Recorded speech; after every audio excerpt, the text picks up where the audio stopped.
No, it needs to be off.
Rightio, everyone. Welcome. I'm a minute early. Not the end of the world. It is Thursday night, which means it used to be TEMFM's Ride Along Thursday night. But due to the fact that they're on their way out backwards and I've got better things to do with my time, feel free to check all the posts to see how that all went down. But we're now doing Dean and Irv Spin Doctors. And you may notice that my co-host, Anthony Irvine, Councillor Anthony Irvine, isn't here joining us this evening. He's been predisposed with a fairly significant family affair. So I'm going to fly solo for the evening. Obviously, I'm going to keep it really short, sharp, sweet, and fairly well to the point as best I can, because obviously the second incarnation of Dean and Irv Spin Doctors is far more based on a lot of what's been going on or will be going on in local council affairs, along with Councillor Irvine, of course. Fortunately, I won't be looking like getting elected. And anybody who's spent any significant time in and around me or watching any of my content knows full well how non-motivated I am to actually sit in meetings and attend bullshit events, cutting ribbons and the like. I get involved in these things more from a disruptive point of view. I feel that these the powers that be at state, federal, and local levels all need some form of, uncharacteristic accountability, and I'm kind of that element for everybody. And not everybody appreciates it, not everybody loves it, but I feel like it's kind of my duty and my obligation to the wider world. So, look, everybody, welcome for the evening. It's officially 7:30. So, yes, once again, I'll apologise on behalf of my co-host, Anthony Irvine, who had a fairly significant family matter on today in Sydney and wasn't going to get back in time. So, again, going to keep it fairly short and sharp and to the point. To everybody who watched the other week when I discussed the miscarriage that went on in, close to my heart/life. I know some people out there are going, he doesn't have a heart. Bullshit, that's not true. He does have a little bit of a heart. He just keeps it in certain spots. But what we've done is I've signed up. I'm doing a half marathon in a few weeks now. So I need to get my fat ass training a little bit more than what I have been. I've been doing a little bit, but nowhere near as much as I should and I need to. But linked with me running a half marathon in Huskisson on the 2nd of November is a charitable fundraiser. So if you see the PayPal link in the ticket box down at the bottom here, it's not me going money for Dean. Dean doesn't ask for money ever for those sort of things. The only thing Dean ever asks money for is for donations to good causes. Otherwise, it's a business-related transaction. So if you are interested in donating, it's Bears for Hope. Bears for Hope is the charity that essentially in Australia does some really amazing work for people who have lost babies, children, infants, and miscarriages, of course. And when this sort of all went down fairly close to home, I took a bit of an interest in the charity as such, and we've set a target of $2,000. And I made a bit of a post the other week and a bit of a video pointing out that with the average, on average, I'm getting about 1,400 views a video, or 1,000 views, give or take, on any video or any production that I've put out over the last 6 months. If every single one of those views tipped in $5, we've had a significant impact on that particular charity. We've set a target of $2,000. It's going to the charity. The link will be valid for 1 month. I think we're up to about 200 something dollars within a couple of days. So everybody who's already donated, thank you very much. Again, I don't get the money. It's nothing to do with me other than trying to support a good cause and using this very modest platform that I've built over the last few years for good works. Not all good works is just giving politicians a hard time and giving them sore tummies and making them stress and wish I didn't exist. But sometimes it's to use this platform and my persona, I guess, to try and do some good for the world in other areas. And I do certainly consider Bears of Hope to be a really, really important charity. Check the link out. If you want to tip in $5, $10, it would be greatly appreciated. I know it's a cost of living crisis and all that, but that's a whole nother government affair that I'll get onto in a little bit. But anybody who has donated already, thank you very much. I know there's even one guy who donated from England, a guy I used to work with in kitchens in London. So thank you, Michael. That's a huge donation all the way from London. I really appreciate it, mate. And, of course, Bears of Hope appreciates. There's also the men's version, Beards of Hope. I'm not sure how they break up the finances between the two organisations. But, again, if this video gets, it'll be between 500 and 1,000 views, or 5 and 1,500, like anything that I've been putting up lately. If everybody tips in that $5, we've helped out a really significant cause, with hopefully nobody missing a meal, because I know there are some really good people who are struggling in that area, and I might take that challenge on a little bit after we deal with this little challenge. We might try and help feed some people that need feeding and do some other good works. I'm a big fan of voluntarism, and I will always do what I do, and that's lead from the front as I see appropriate. So thank you to those guys and girls. I really appreciate it. Now, one of the other things that we were going to touch on here, I spoke to Anthony earlier today. He's had some really positive conversations with some people who were only taking on one side of the story. It's always very disappointing when people, particularly in a small town, automatically jump on the bandwagon of one team or the other team.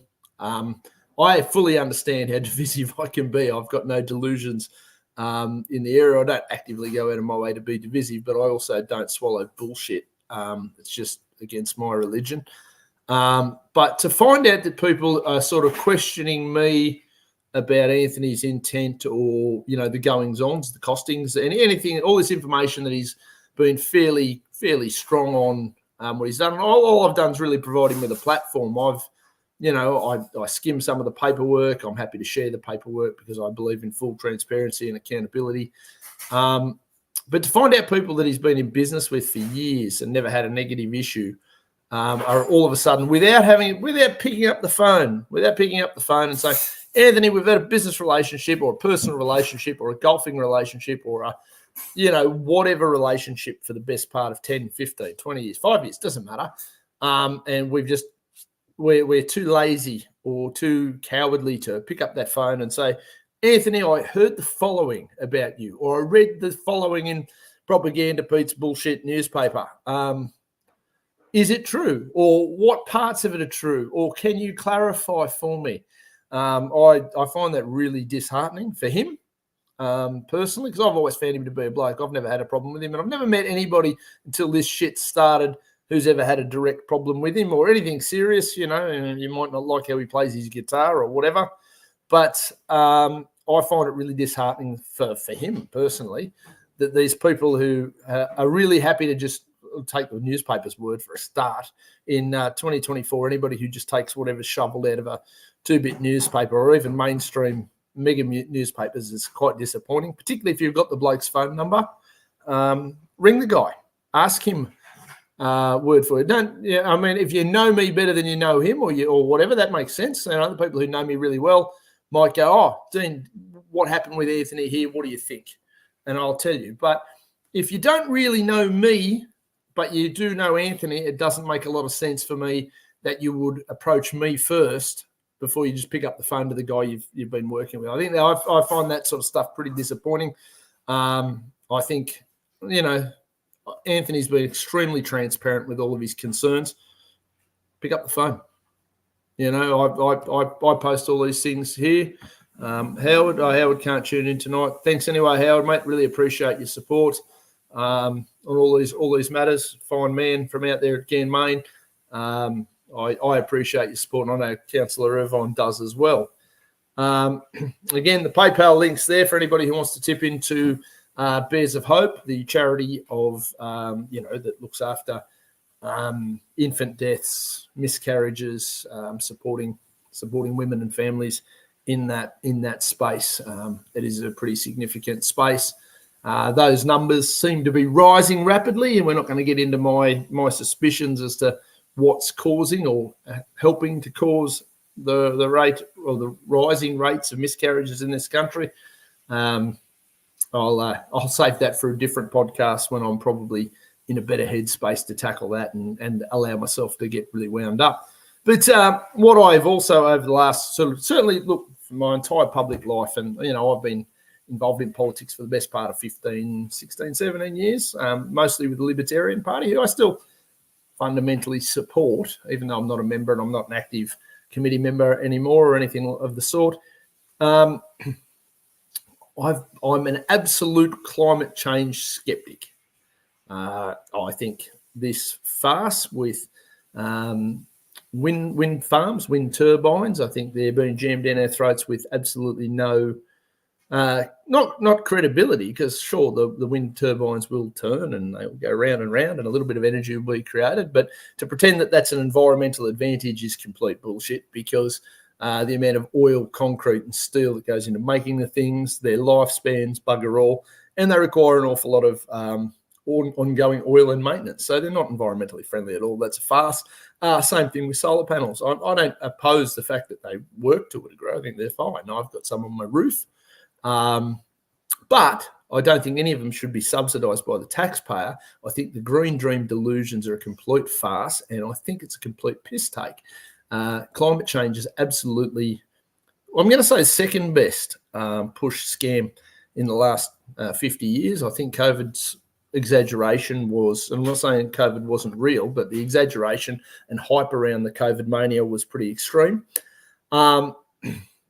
So I'm very, very skeptical of both things. And if you wanted to go and get 20 vaccines for COVID because you've done your own homework and you think that's a good idea, hey, you do you, boo, I got no issues with it. But I certainly also was quite happy to stand with all the people who didn't jump onto that bandwagon, and that's not going to change. And I feel the exact same way about the climate change nonsense. As far as I'm concerned, it's complete rubbish. Australia should be, we should have the cheapest power prices in the world. We have some of the best natural resources in the world. We should be restoring our coal-fired power stations, and we should be improving our nuclear capabilities. And I know some of that sounds scary, but, the deeper you dig on it, the less scary a lot of it is. But a mate of mine, some of you may or may not be aware, current New South Wales MLC, John Ruddick. I don't know if you're watching tonight, John. I know every now and then you poke in and have a bit of a look. And John and I were talking today just via text message regarding a new film that's coming out. You may or may not have heard of Al Gore. Al Gore is the climate change czar of the last 50 years. As far as I'm concerned, the bloke's a bit of a muppet. But John spent a lot of time researching Al Gore, and what John also is currently come out and doing is he's hosting an event and I'll get you the details when it's on, because anybody who's a friend of mine, a follower of mine, a supporter of mine that would like to go to this event, it's an open invitation. If you need more info, reach out and ask. But if you want to attend Federal Parliament on the evening of the 10th of October, the director of this film, I'll find you his name shortly, and John Ruddick, MLC, from the Libertarian Party. So he's a New South Wales Member of Parliament. And as far as members of Parliament go, he's one of the most principled I found in there. I like him. I was quite happy to support his ascension to the cesspit that is Parliament. But John's going to be at Federal Parliament hosting this movie. What I'm going to do now is show you the trailer for the movie. Anybody who'd like to go, you've got a personal invite from Dean. and therefore from John to go and attend the movie. So if you think, oh, I'm not really welcome, how do I get an invite? This is your formal invite. So if you're watching this video, it's your formal invite. Flick me a text, send me a message, however you want to do it, if you want to know how to go. But I'll show you, and I've never done this screen sharing business before, so bear with me, but I'm going to give it a crack on this film. So we go share. So check out this.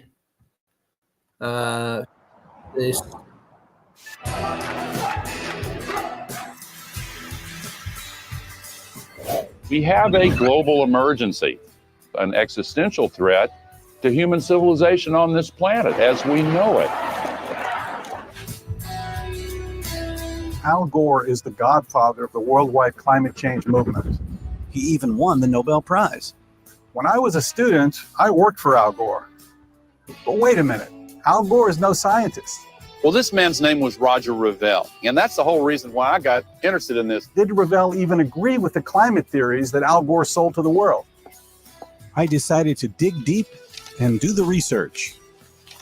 Dear Senator Gore, I would love to interview you about Revelle and learn more about your journey in climate science as well as your personal history.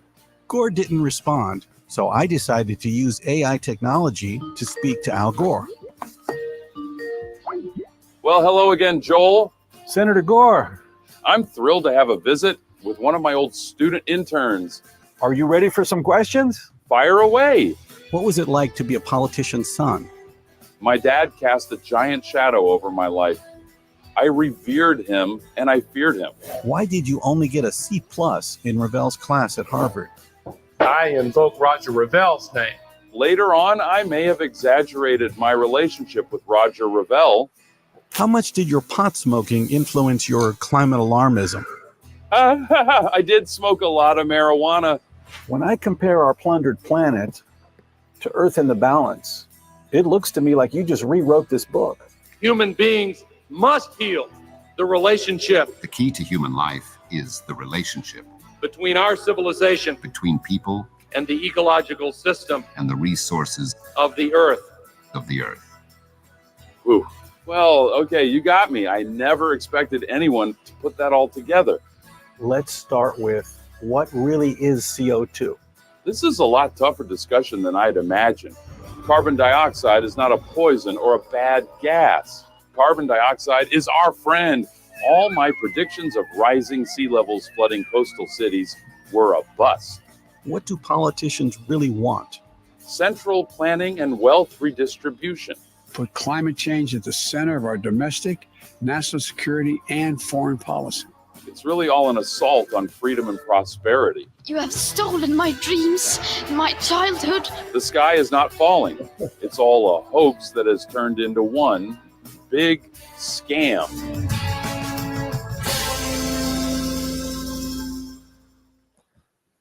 So everybody, I know that's a little random thing to throw in there for you, but speaking to MLC John Ruddick today about that film by, is it Joel Elliott? Anybody who is interested in a formal invite to go to Canberra to Federal Parliament to watch the entire film, obviously has free reign to do so.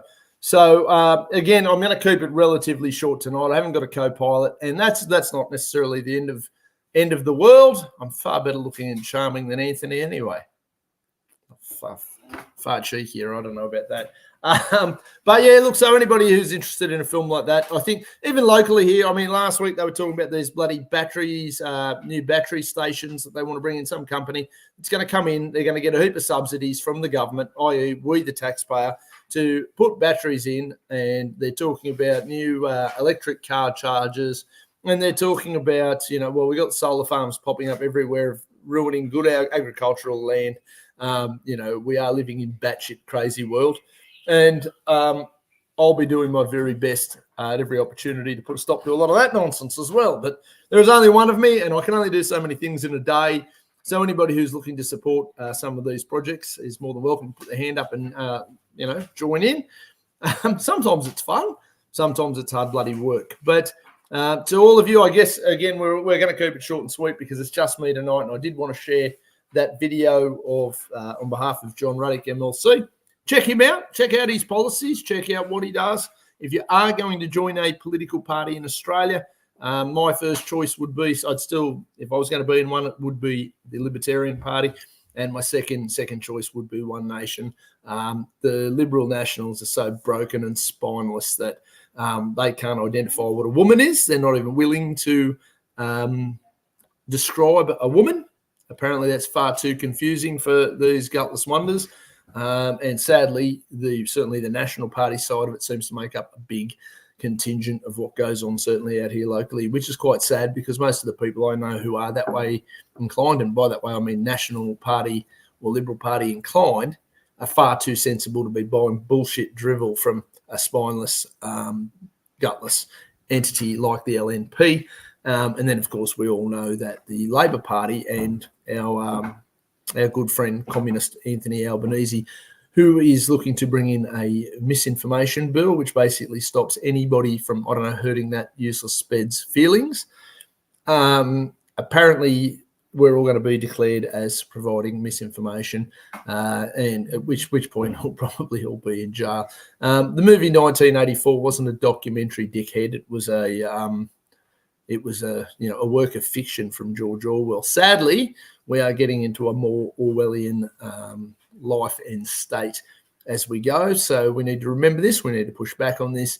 And obviously, I would like as much support from you guys for those sorts of projects as humanly possible.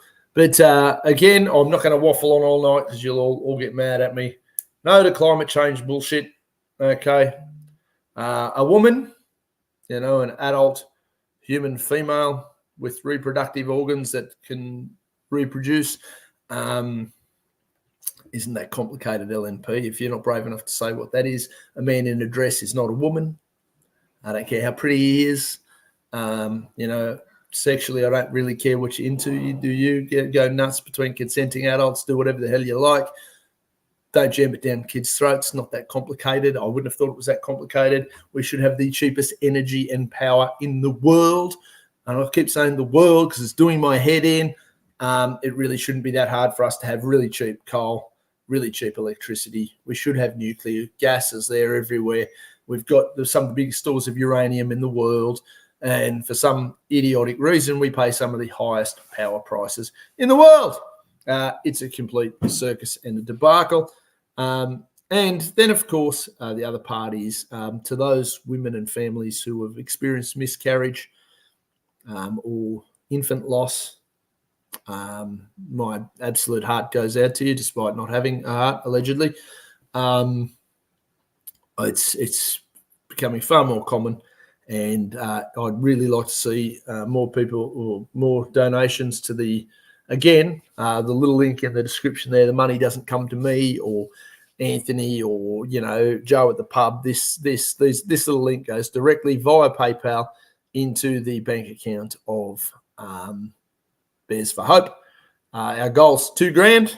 I'm going to run my ass a half marathon, just as a bit of a, throw myself in the ring, throw myself on the fire, and do something that I know is going to be hard. I've done City to Surf a couple of times, but I've never run a half marathon. Now's as good a time as any, and this is as good a cause as any.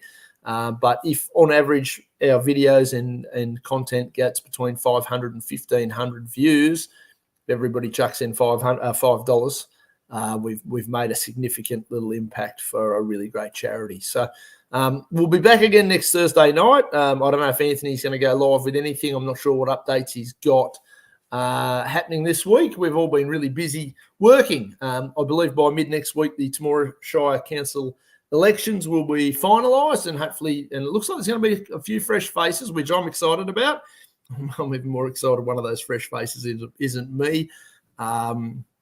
Committees and rooms of meeting, wanky rooms like that, where you've got to follow far too many protocols and listen to far too much BS isn't really my thing. I've got a pretty short attention span for that type of rubbish.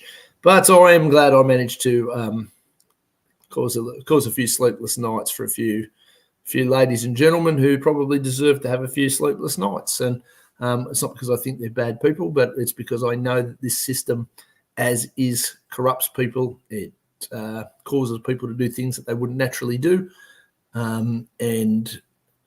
It's not the people that I dislike, it's the system I dislike. And that goes for all three layers of government and every layer of bureaucracy known to man. If I could pull every single one of them apart, remove anything not necessary, I absolutely would. And all government's role in life is to only provide things that the free market and businesses can't provide, community and community groups can't provide, or individuals and families can't provide. It would be very, very hard for us to run a hospital, build a hospital. So it's nice to see them do these sort of things. I wouldn't ban Medicare, but I would absolutely make it voluntary to financially contribute to Medicare. I would privatise the parks or certain aspects of them, and I know that scares the hell out of a few people. But ladies and gentlemen, I thank you for your time. I thank you for your courtesy this evening, and I'm hoping you'll all tune in for a big week next week. I'm sure Anthony's going to have plenty more facts, figures, and details to kick out. Plus, of course, we'll have to talk about the election results and how they finally roll out, and who gets across the line and who doesn't, and whether that matters. And it only matters if the people in there do so on principle and hold their own values, and that's what we like to see. So, everybody, thank you for tuning in. I know it's a short and sweet one. If you want to go to that event in Canberra on the 10th of October, please reach out. I'll get your tickets, and I'll make sure you get in the door. I don't know if I'm going yet or not. We'll see what my schedule looks like. But the Honourable John Ruddick will, I'm sure he'll look after you at my behest on my behalf, because he's a good guy. And I'd love to share the word of, what a douchebag, lying bullshit artist Al Gore is, and most of his ilk. Everyone have a great night.